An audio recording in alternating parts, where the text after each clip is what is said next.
Before the first toast, before the first course was served, I already knew this wedding would destroy us. Not because of money, but because of what she thought I couldn't understand. The rehearsal dinner was supposed to feel celebratory, but the air in the private room of Silk Dynasty felt tight. Dim red lanterns glowing overhead, slow music humming under the clinking of wine glasses and chopsticks. My suit jacket suddenly felt 2 sizes too small. I sat at the center of the long table, father of the groom, paying for the entire $150,000 wedding, and yet somehow invisible. Emily leaned toward her bridesmaids, her voice low but sharp as a blade. She switched to Mandarin, crisp and fast, confident no one at the table, least of all me, would understand. "He looks so poor. I hope he doesn't embarrass us at the real wedding." Her friends laughed behind manicured fingers. One of them added, "He's paying, so let him pretend he's important." I didn't move. My hands stayed wrapped around my silverware, fingers locked so tightly the metal warmed instantly. I kept my face blank. Years of audits and funerals had trained my expression well. But inside, something hollowed out. A slow ringing rose in my ears, drowning the room. Servers walked past with sizzling plates of Peking duck and ginger scallion crab, though I barely smelled anything beyond the heat of shame. David's voice cut through faintly. "Dad, are you okay? You look a little tired." I blinked, forcing the hum to fade. "Just a long work week," I answered with a smile that didn't quite arrive. "I'm fine." He nodded and returned to his conversation with the best man, unaware. I studied him. 29 years old, anxious in love, glowing whenever Emily touched him. I knew what it meant to adore someone that much. I once lived inside that feeling with my late wife, Grace. Across the table, Emily's laughter rose again. Then she leaned in for another little performance, switching to English, sugary sweet, public friendly. "This family has been so generous. We're just so grateful." Her bridesmaids nodded, eyes shining with the fake admiration of people who knew exactly where the money was coming from. The irony strangled me.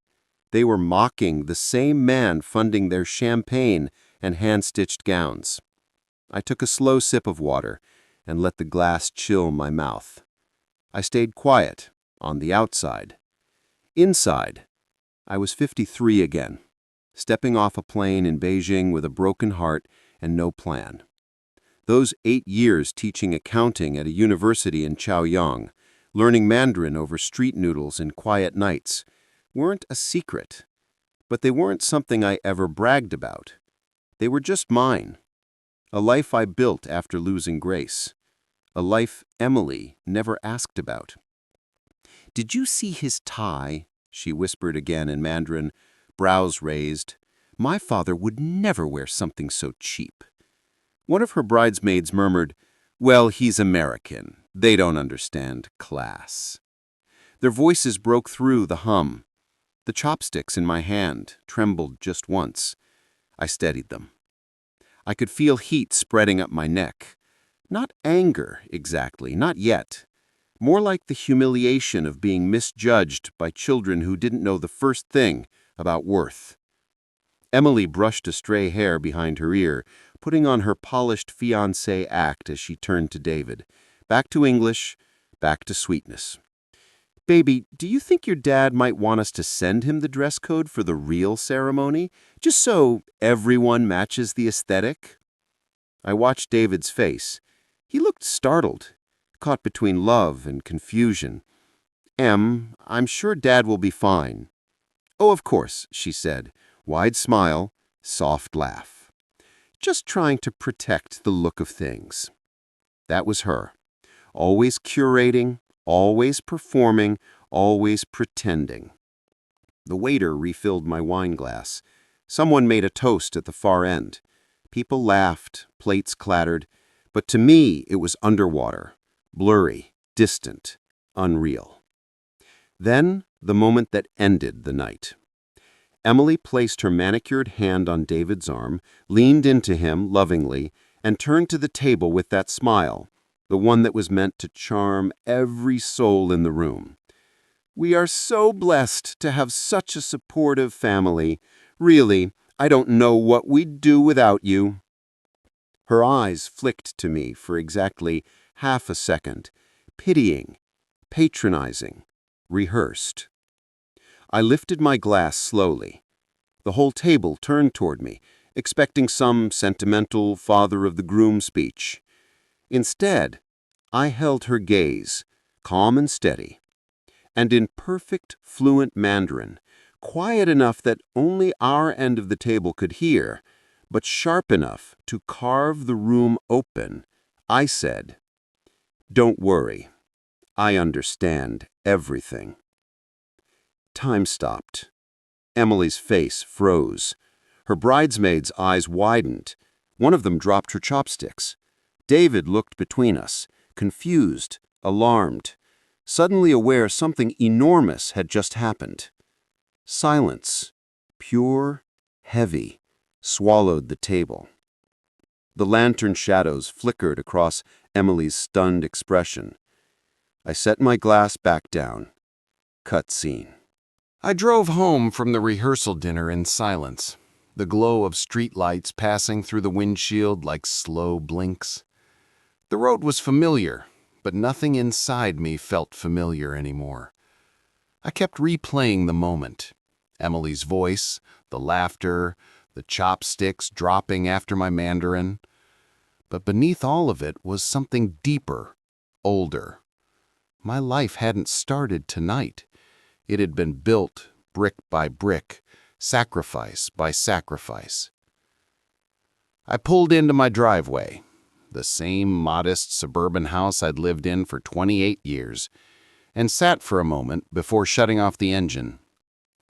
The porch light was still on, just as I'd left it, a habit from the years when David stayed out late and I wanted him to come home to warmth instead of darkness.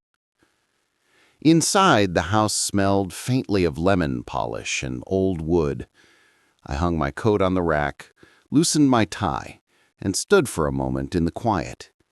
The silence here had history. My life used to be loud. Morning alarms, burnt toast, teenage arguments, soccer practices, math homework spread out across the table. And before that, Laura's laughter echoing through every room. I could still see it clearly.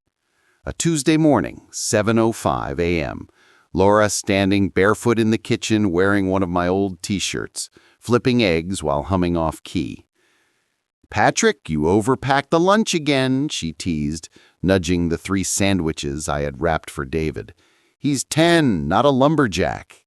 I laughed and kissed her cheek. "Growing boy." David barreled into the room seconds later, backpack half-zipped, hair a mess. "Mom, Dad, I can't find my cleats." "Laundry room," she and I yelled in unison. It was chaotic. It was exhausting. It was perfect. The memory ended where it always did. The hospital, the cold chair, the doctor saying aneurysm, that brutal, unstoppable word, and the world folding in on itself. David was 13. I was suddenly both parents. And from that day on, my life became discipline, planning, protection. Double shifts at the accounting firm, tax seasons that bled into one another, lunches packed in silence while the radio played static. I didn't know how to grieve and raise a kid at the same time, so I just worked harder. There were nights when David would fall asleep on the couch doing homework, and I would watch him breathe just to know I wasn't failing. Years later, when a corporate contract sent me to Beijing, David was in high school. The job was supposed to be 6 months, but turned into almost 8 years. A different kind of rebuilding. I walked night markets, learned Mandarin one vocabulary list at a time, and listened more than I spoke.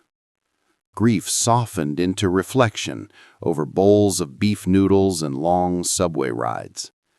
I came back speaking the language fluently, not because I needed to, but because it anchored me to a chapter where I proved to myself I could keep living. The house reminded me of all of it. The framed photos on the hallway wall, David at graduation, Laura holding a newborn, the three of us at the lake. The piano in the corner of the living room, untouched for years, but still tuned. She used to play on Sunday mornings. I placed my keys on the kitchen counter next to a stack of invoices, catering deposits, tuxedo payments, venue installments. Every receipt was proof of love, not money. First car at 17, funded university when scholarships weren't enough, a check sent during his unemployment slump without him even needing to ask, student loans quietly paid off behind the scenes. People think accountants are cheap, but raising a child alone teaches you where every dollar belongs. I poured myself a glass of water and sat at the table. The wood was smooth, worn where homework papers once sat.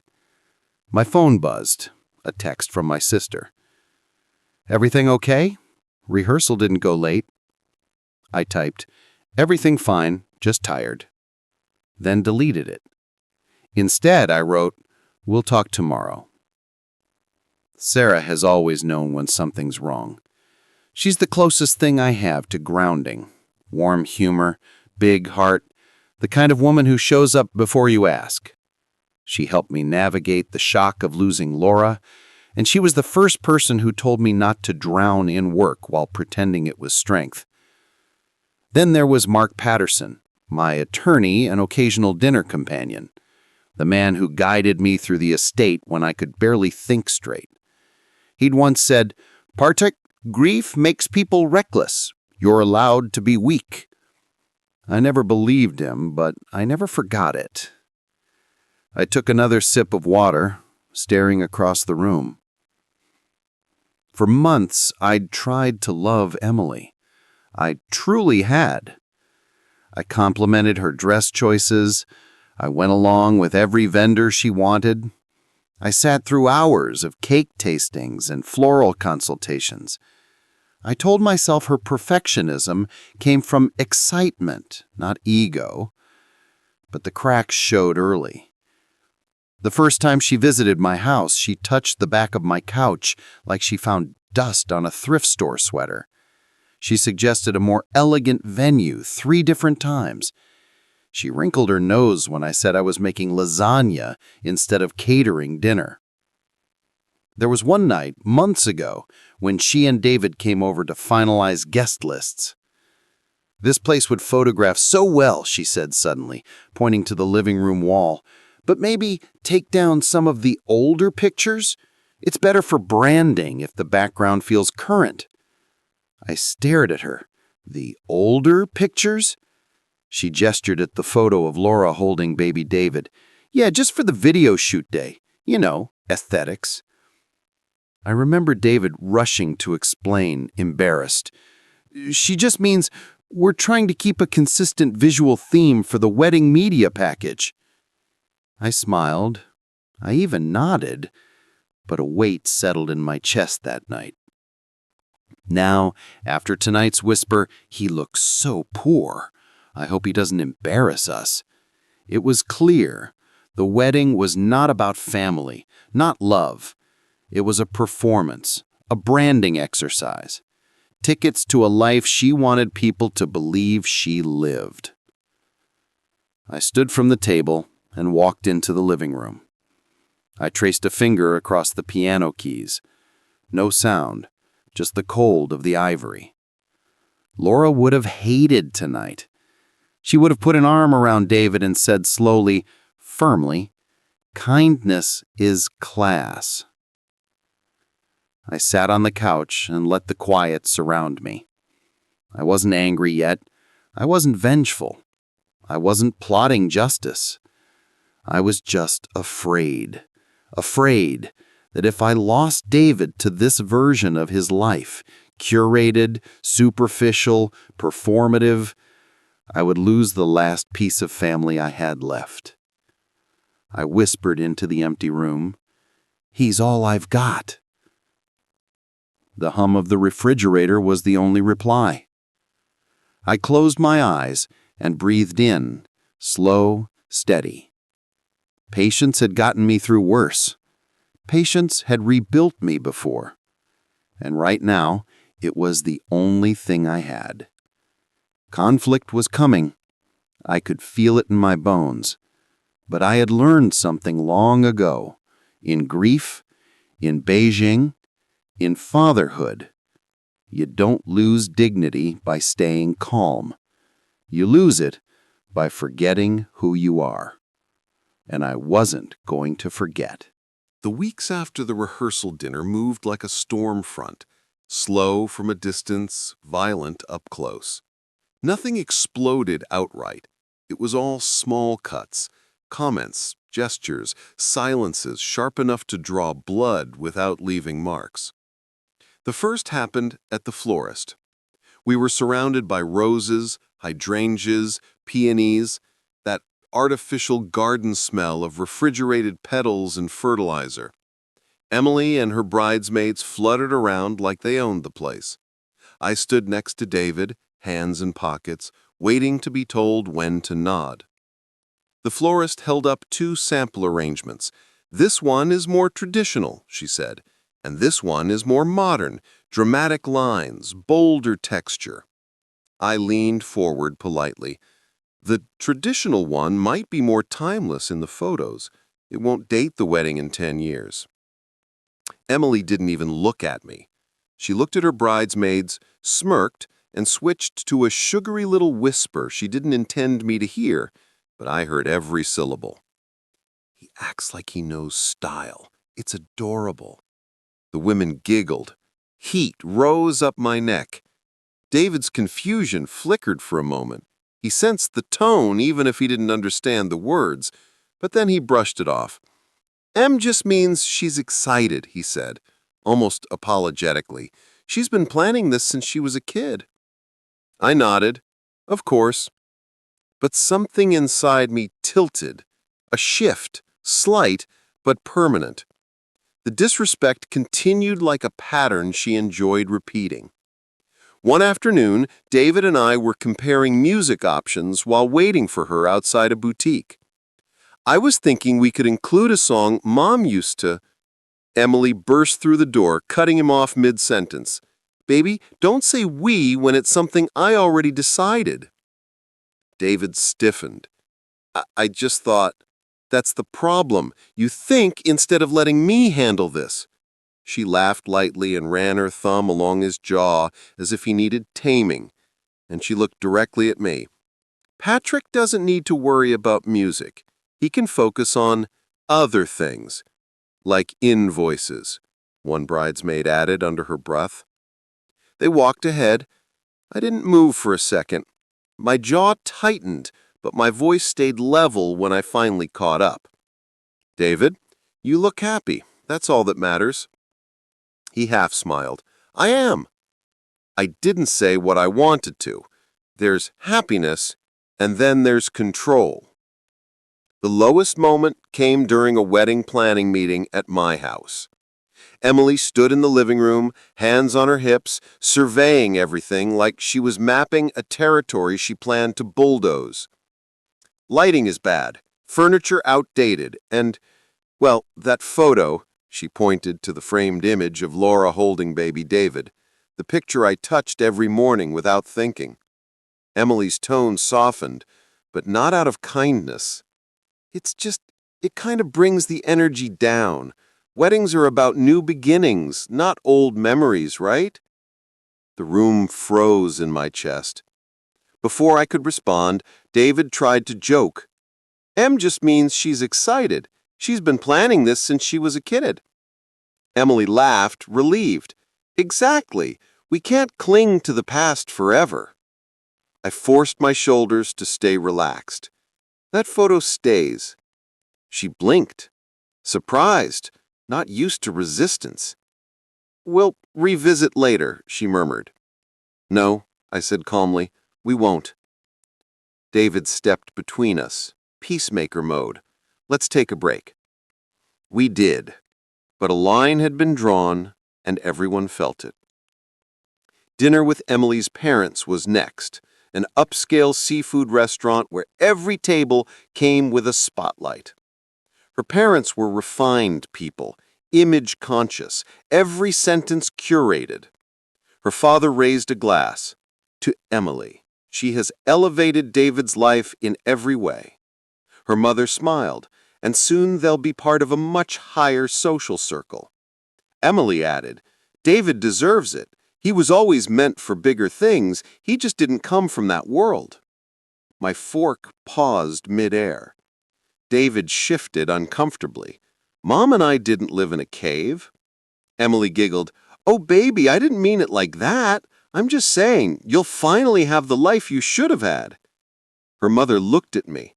"Are you excited to attend the private ceremony portion? It's very exclusive." I blinked. "Private portion?" Emily waved a hand. "It's fine. We might be able to squeeze you in for the photo set afterwards." It took everything inside me not to react. My voice remained steady when I finally, "I'm happy to be there in any capacity." David stared at me, searching my face for anger, but I didn't give him any. Dignity is a weapon if you hold it long enough. The next blow came digitally. A group text notification buzzed when I was reviewing account reports in my office. Emily, "OMG, tell me why David's dad dresses like he's applying for a mall Santa job." Bridesmaid 1, "La, stop." Bridesmaid 2, "Just give him a nice suit for the photos." Emily, "Exactly. He's basically a charity case we should dress up. Otherwise the pictures will be embarrassing." There were laughing emojis, gifs, excitement. And one thing Emily clearly didn't realize. She had accidentally added me to the group thread. I stared at the screen for a full 10 seconds. No breath, no blinking. Then I deleted the conversation. No reply, no screenshot, no explosion. Silence was more powerful. At the cake tasting, tension snapped like thread pulled too tight.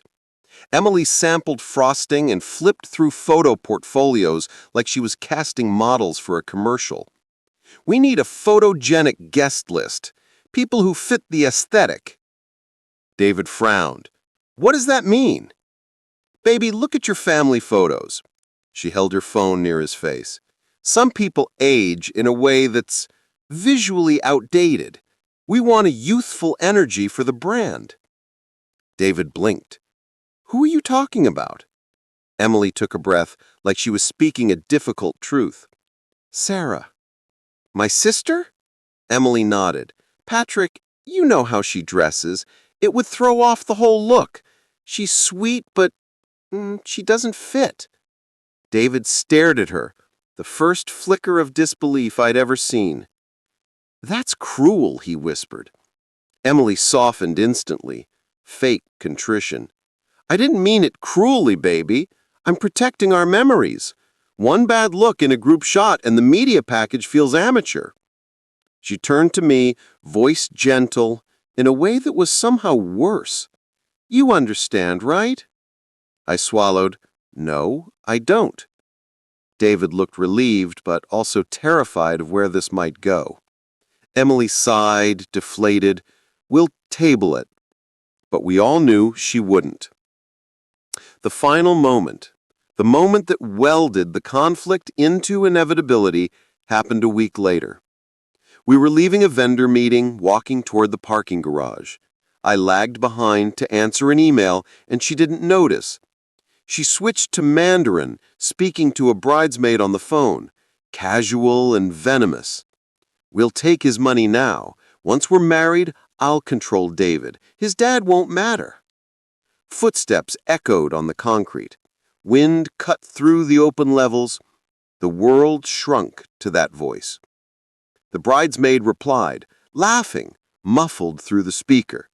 Emily added, After the honeymoon, I'll make sure David pulls away. He's too tied to his father. It's unhealthy." I stood still, not shocked. I'd felt this coming, but quietly devastated. I didn't interrupt. I didn't reveal myself. I didn't let her know I understood every word. Instead, I walked ahead so she and David would find me already waiting by the car, calm, smiling, unreadable. David asked, "Dad, did you hear us calling you?" "Sorry," I said. "My mind wandered." And it had, but not away, forward. Because now I finally saw the truth clearly. This wasn't about wedding aesthetics. It wasn't about style or taste or money. It was about elimination. She wasn't just trying to mold David. She was trying to erase me. But patience isn't weakness. Restraint isn't surrender. Silence isn't fear. A storm doesn't lose power by waiting. It gathers. And I was gathering. It happened on a Wednesday night. Not dramatic, not cinematic, just an email inbox ping while I was reheating leftovers. The microwave hummed, the house was quiet, and for a moment life almost felt normal. Then the subject line appeared. Wedding budget, final master sheet. Sent from Emily's assistant. Not meant for me, copied to me by mistake. I clicked it without thinking. The spreadsheet opened.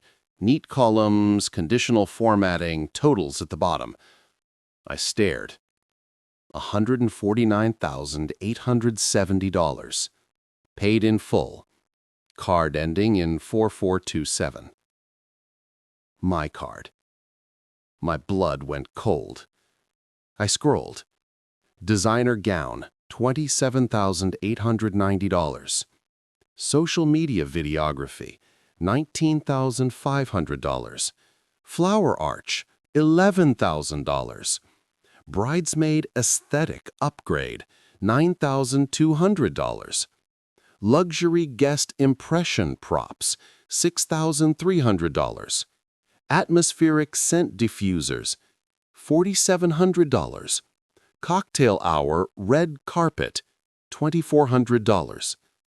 Consultant, bridal public image coach, $3,850. The list kept going. Every choice, hers. Every charge, mine. A header note at the top read, "All payments will continue to auto-charge to Patrick's card until after the ceremony." My stomach dropped. Not approved charges, auto charges. The microwave beeped behind me. I didn't move to open it. I kept scrolling. At the bottom was a note from the assistant. "Hi, Emily. You asked for the total. Please confirm with ATM Man." ATM Man. My hand tightened on the mouse. I clicked back to the email thread. Another correspondence sat under it, accidentally included. Subject, photo mood board plus guest list review. The first message was from the wedding planner. "We need to finalize emotional tone. Should father of groom be centered or minimized in visuals?"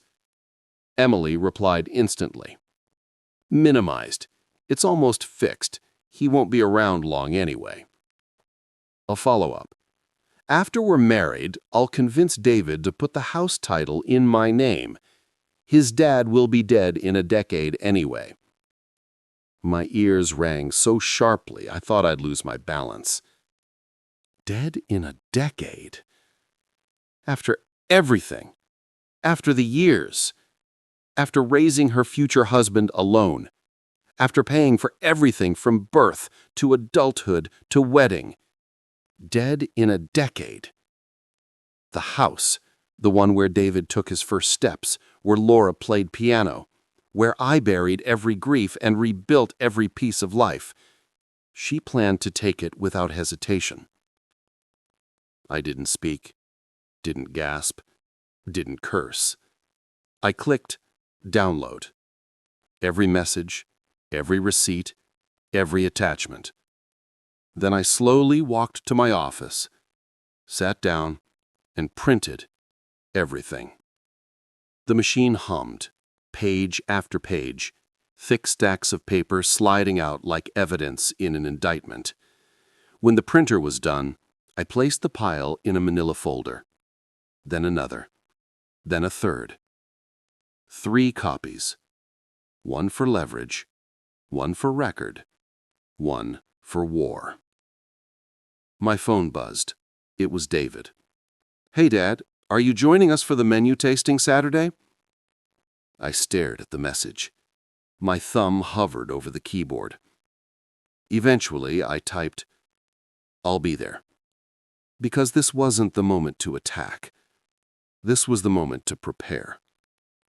I called Mark Patterson. He answered on the second ring. "Patrick, everything okay?" "No," I said. My voice was so level it surprised even me. "I need legal guidance." He paused, heard something in my tone. "Tell me."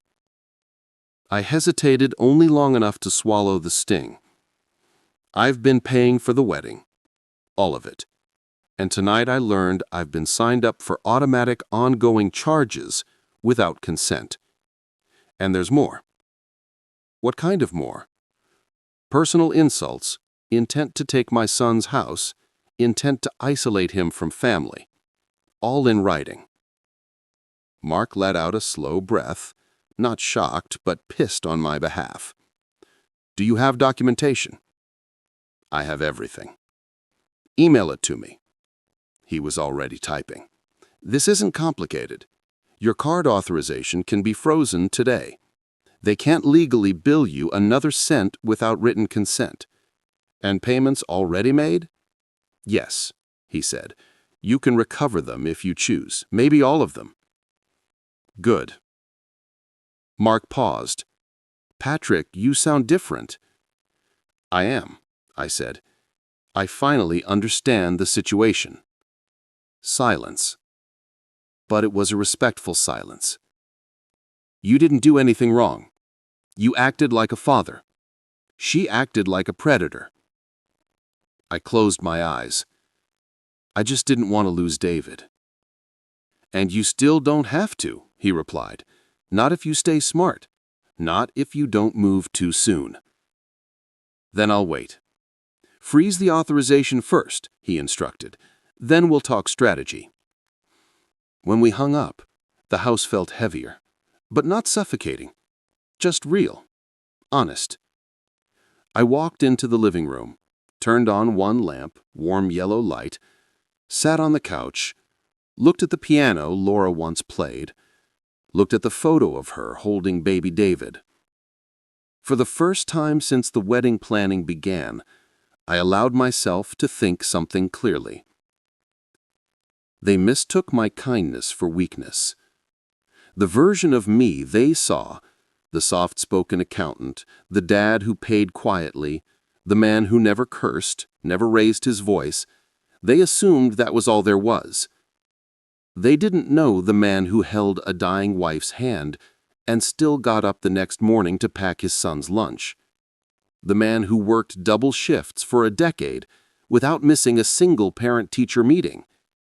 The man who spent 8 years in Beijing learning a language, not because he had to, but because he refused to stop growing, even after losing everything. I stood, walked to the mirror near the hallway, and looked myself in the eyes. "They think you're easy to erase," I whispered. I felt something rise from somewhere deep. Not anger, not rage. Clarity. I wasn't going to scream, threaten, or beg. I wasn't going to fight on their terms. I wasn't going to lose dignity. Justice wasn't loud. Justice was precise. I picked up the manila folders and placed them in my desk drawer, then locked it. Then I spoke out loud, calmly, steadily, to no one and to everyone. They were about to learn the difference. The cathedral was breathtaking. Vaulted ceilings, stained glass windows throwing fractured sunlight across polished stone floors. The choir rehearsed softly in the background, voices echoing like distant memory. It should have been holy, peaceful. Instead, it felt like a courtroom. Guests and bridal parties sat in the pews while the wedding coordinator directed movements. "All right, Emily, walk from the entrance, pause at the third pillar. David waits here at the altar." I watched from the front row, hands folded over a manila folder resting across my lap. My breathing stayed slow, controlled, neutral. Emily floated down the aisle, rehearsing her steps, chin high, eyes full of pride. David stood at the altar, nervous, eager to please. The bridesmaids whispered and giggled behind their bouquets. Everything looked perfect on the outside, but some things rot from the inside first. They rehearsed the vows. Emily exaggerated every line, dripping with performance. "I choose you because you elevate me," she declared. A strange choice of words. David responded more tenderly, voice shaking, real emotion in every syllable. When the rehearsal ended, everyone began positioning for photos, smiling, adjusting dresses, clapping shoulders. The choir quieted. Camera shutters clicked. That was the moment. I stood slowly. The movement was small, but the quiet confidence of it turned heads. Voices softened around me. Emily noticed first. Her smile dimmed slightly. "Patrick," she called lightly, "do you want to join the photos?" I walked toward the center aisle, one step at a time, folder still in hand. "Yes," I said. "I think it's time for a picture, a very clear one." People shifted, unsure of the tone. David frowned. "Dad?" I turned to face both of them. My heart wasn't racing. My voice didn't shake. I had never been calmer. "I'd like to speak before the pictures. Not long, just honest." Emily's smile strained. "Patrick, maybe save toasts for tomorrow?" I cut her off gently. "No, not tomorrow. Now." Everyone fell silent. My hands didn't tremble as I opened the folder. "Before anything else, I want to clarify something." I looked directly at Emily. "I speak Mandarin." Her face drained of color instantly, so fast some of the bridesmaids just gasped at that. David blinked in confusion. "What? Dad, what do you mean?" I kept my eyes on Emily. 8 years in Beijing. I'm fluent. Have been fluent the whole time. She took a step back.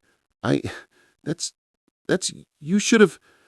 "I assumed you didn't understand me." From the very first rehearsal dinner. The pews creaked as people leaned in, sensing the shift, the tension.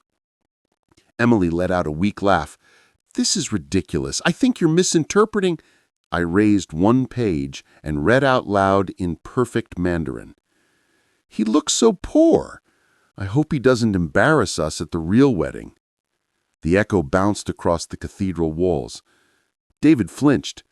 "Em, did you say that?" Emily's hands flooded. "Baby, that was taken out of context." I continued before she could spin it. Next page. "He's paying, so let him pretend he's important." Murmurs exploded through the pews. Bridesmaids lowered their eyes. A groomsman swore under his breath. Emily's voice cracked. "Stop it! You're humiliating me." "No," I said quietly. "I'm revealing what was already there." I turned another page. "ATM man." The cathedral went still. A bridesmaid stepped away from Emily. David choked on a breath. "What the hell is this?" I didn't look at him, not yet. This had to be done fully. One last paper. I read the words slowly, clearly. His dad will be dead in a decade anyway." The choir stopped humming mid-song. The silence that followed was different, not shocked, not confused. Sickened. David staggered back like he'd been punched. "Emily, tell me you didn't. Tell me this isn't." She lunged toward him, grabbing his arm. "Baby, listen to me. This is your father's fault. He's trying to sabotage us. He's threatened by our love." I didn't raise my voice. I didn't move. "This is not about jealousy or sabotage or love," I said. "This is about humiliation. Mine, David's, and the world you've worked so hard to trap him inside." Emily's eyes darted wildly. "You're ruining my dream day." "No," I replied. "You ruined it yourself. I'm simply refusing to fund it." I lifted the final document, thick, stapled at the corner. I handed it to the wedding coordinator, who took it with shaking hands. "This is official. Notification," I said loudly enough for every pew to hear, "the $150,000 wedding is no longer funded." The cathedral erupted, whispers, gasps, shoes scraping marble, someone saying, "Oh my God." Emily screamed, not cried, screamed. "You can't do that! You can't! It's too late!" "Contracts are in my name, and payment authorization is frozen, permanently." She clawed at David's sleeve. "Baby, tell him he can't. Tell him he has to pay." David stared at her like he was seeing her for the first time in his life. His voice was shaking. "You used him. You used both of us." Emily snapped. I saw it happen like glass fracturing. "Don't be dramatic. You were nothing before me. I was elevating you. I made you worth something." Everyone recoiled. Emily turned her rage on me. "You're a pathetic old man. You should be grateful I let you be part of this wedding. Without me, you're... I didn't respond. The silence I held was more powerful than anything I could have said. She shrieked, voice cracking with hysteria. "I won't marry into a poor, controlling family. I won't be trapped with losers." That was the moment. The instant her mask finally shattered in front of everyone. Even she knew she couldn't undo it. She spun toward the doors, sobbing and cursing, knocking over a display of flowers as she stormed out of the cathedral, toward the parking lot. The huge doors slammed behind her. The sound rang through the cathedral, long, heavy, final. No one spoke. Eventually, the choir director lowered her music stand. The choir members stepped off the risers. Bridesmaids avoided eye contact. Guests collected their coats without a word. In the middle of it all stood my son. David collapsed onto the cathedral steps, not dramatic, not loud, just his knees gave out. His hands covered his face. I walked toward him, not fast, not hesitant, just steady. He didn't look up until I was beside him. When he finally did, his face was red, eyes wet, raw disbelief, raw and sharp. "Dad," he whispered, voice breaking. "I didn't see it. I didn't want to see it." I sat down next to him, both of us on the cold stone. I didn't gloat. I didn't remind him I'd warned him. I didn't say, "I told you so." I placed a hand on his shoulder, just steady enough to hold him in place. "Love doesn't require humiliation," I said quietly. His breath hitched, a single sob he tried and failed to swallow. "I'm so sorry. For everything she said, for everything I didn't see." My voice nearly broke, but didn't. You have nothing to apologize for. When you love someone, you believe them. That's not a flaw. It's a beautiful thing. It was just given to the wrong person." He leaned into me, shoulders shaking. I stayed right there the same way I had when he was small and storms terrified him. Only now the storm wasn't outside. It was inside. Guests cleared out. The choir left. The bridesmaid stood frozen, clutching the papers I'd handed her. Soon it was just the two of us, father and son, sitting on cathedral stone, surrounded by stained glass and broken expectations. David's voice cracked. "What do we do now?" I said softly, "We breathe. And tomorrow, we start again. As family." The wedding was officially canceled within 48 hours. No dramatic announcement, no statement to save face. Just a series of emails from the wedding coordinator and vendors confirming termination of contracts. Refunds came in waves over the next 10 days. Partial, imperfect, not everything recoverable. I accepted the losses quietly. Even signing cancellation forms felt strangely peaceful, like removing a weight I'd carried for so long I'd forgotten I was holding it. David packed a single suitcase and moved back into the house. He didn't say much when he arrived, just stood in the doorway with swollen eyes and a broken voice. "Is it okay if I stay for a while?" I opened the door wider. "You're home." He hugged me, but only for a second, the kind of hug grown men give when they're trying not to shatter. The first week was rough. He barely ate. He spent hours in his old bedroom, curtains closed, going over what felt like the ruins of his life. But every night I left a plate of dinner outside his door. Not to pressure him, just to remind him he wasn't alone. One night the door opened and he whispered, "Dad, can I have tea with you?" I nodded. Of course.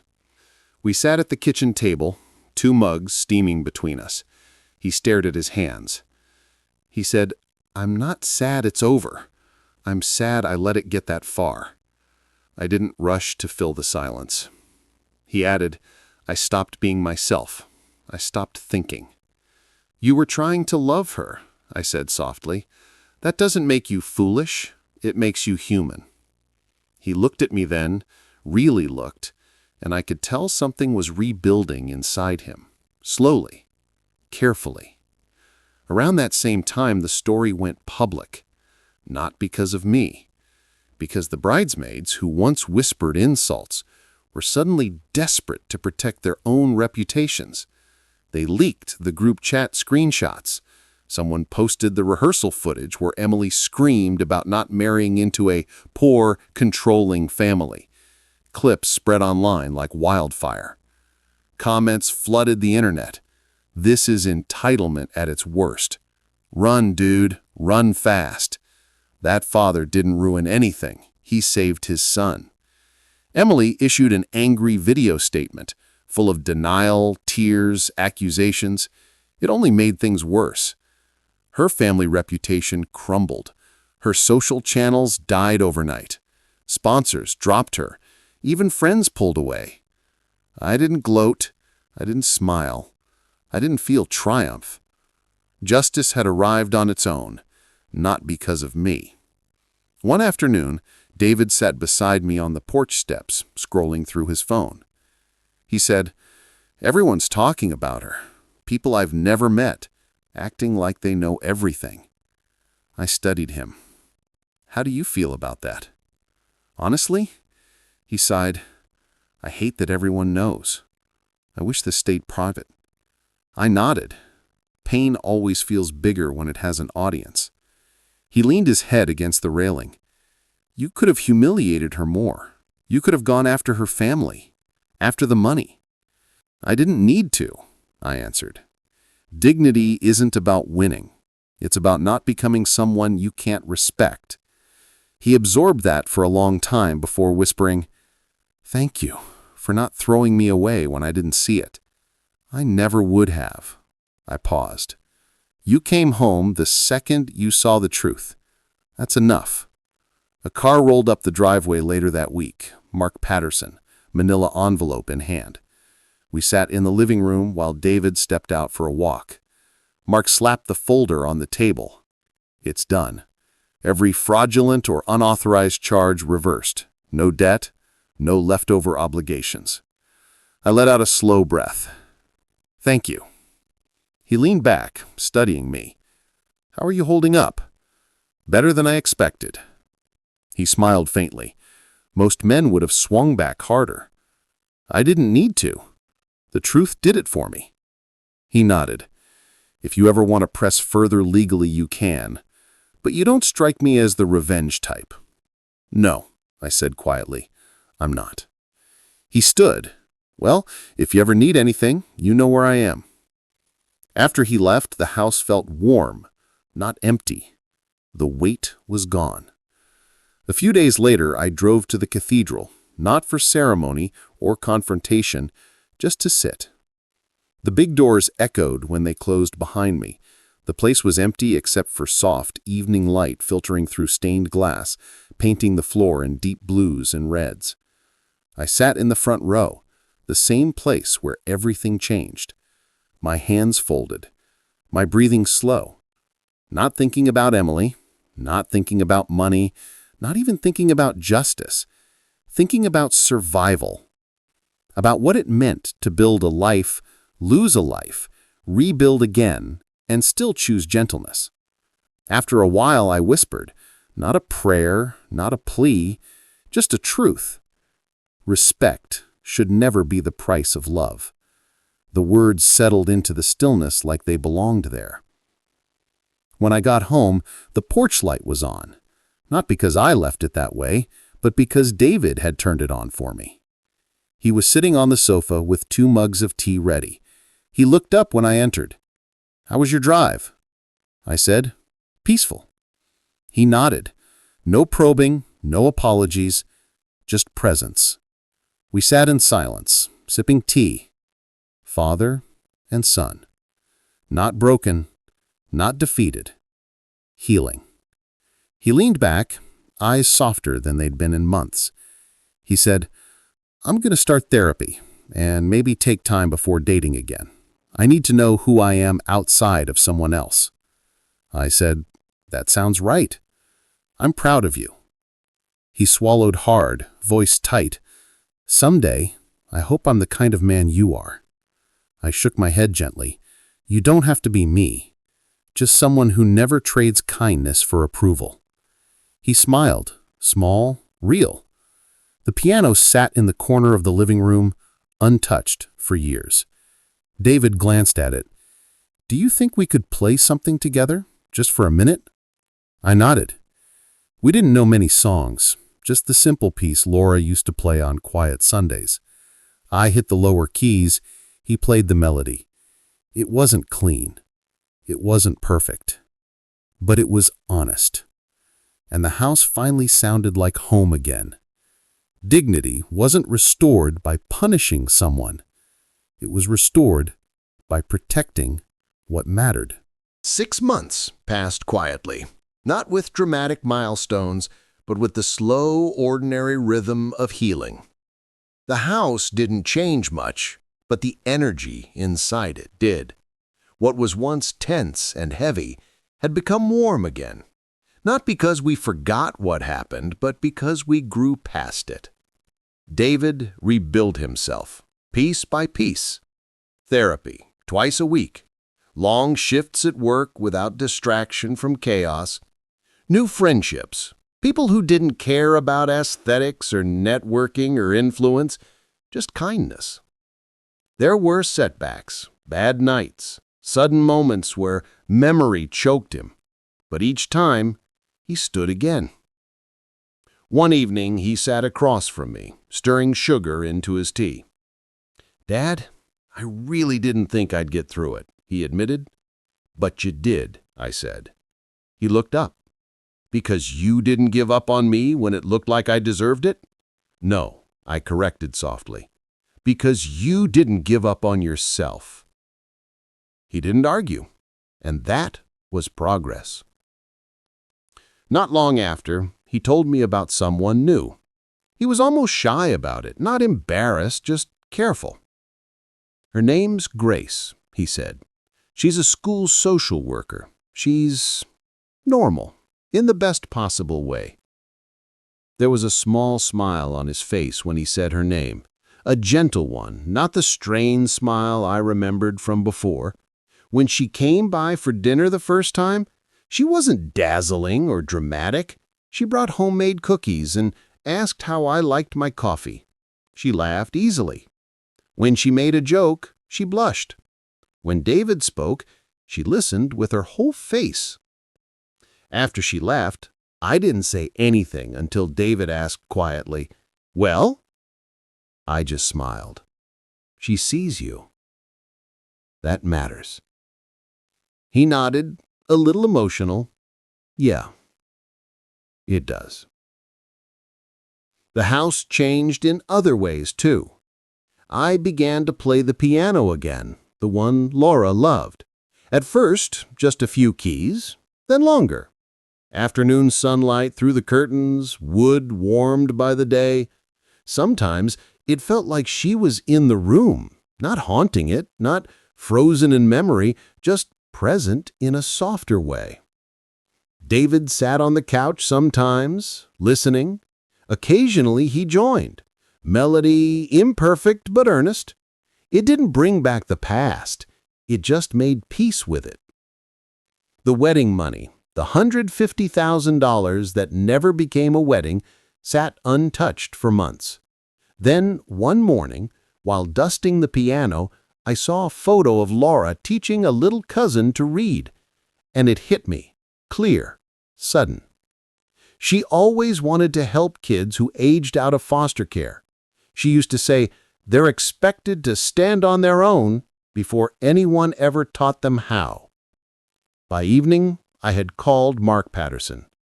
"I want to start a scholarship fund," I told him, "for young adults coming out of the foster system, something sustainable."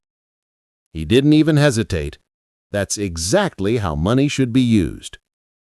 In the weeks that followed, David helped build the program. Meetings, designs, outreach.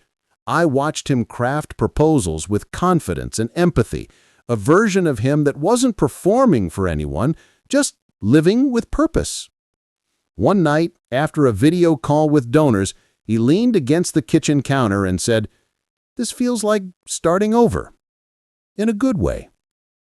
"It is," I replied. He crossed his arms, eyes soft. "I don't know why I ever thought being treated badly was love." I placed a hand on his shoulder, not dramatic, not emotional, just steady. "That wasn't your fault. You offered love, hoping it would be returned. You didn't fail. You learned." He took a long breath. "I'm not ashamed anymore." "That," I said, "is what matters." Time didn't erase the past. It gave it context.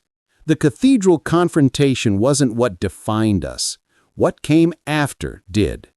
The piano, tea in the kitchen, Grace laughing softly on the porch, scholarship letters from students who suddenly felt seen, a father and son who didn't just survive, who connected deeper than ever.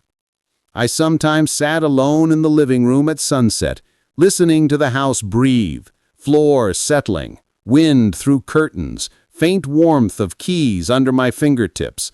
Not loneliness, not emptiness, just peace. Some betrayals break you. Others teach you how much you're worth.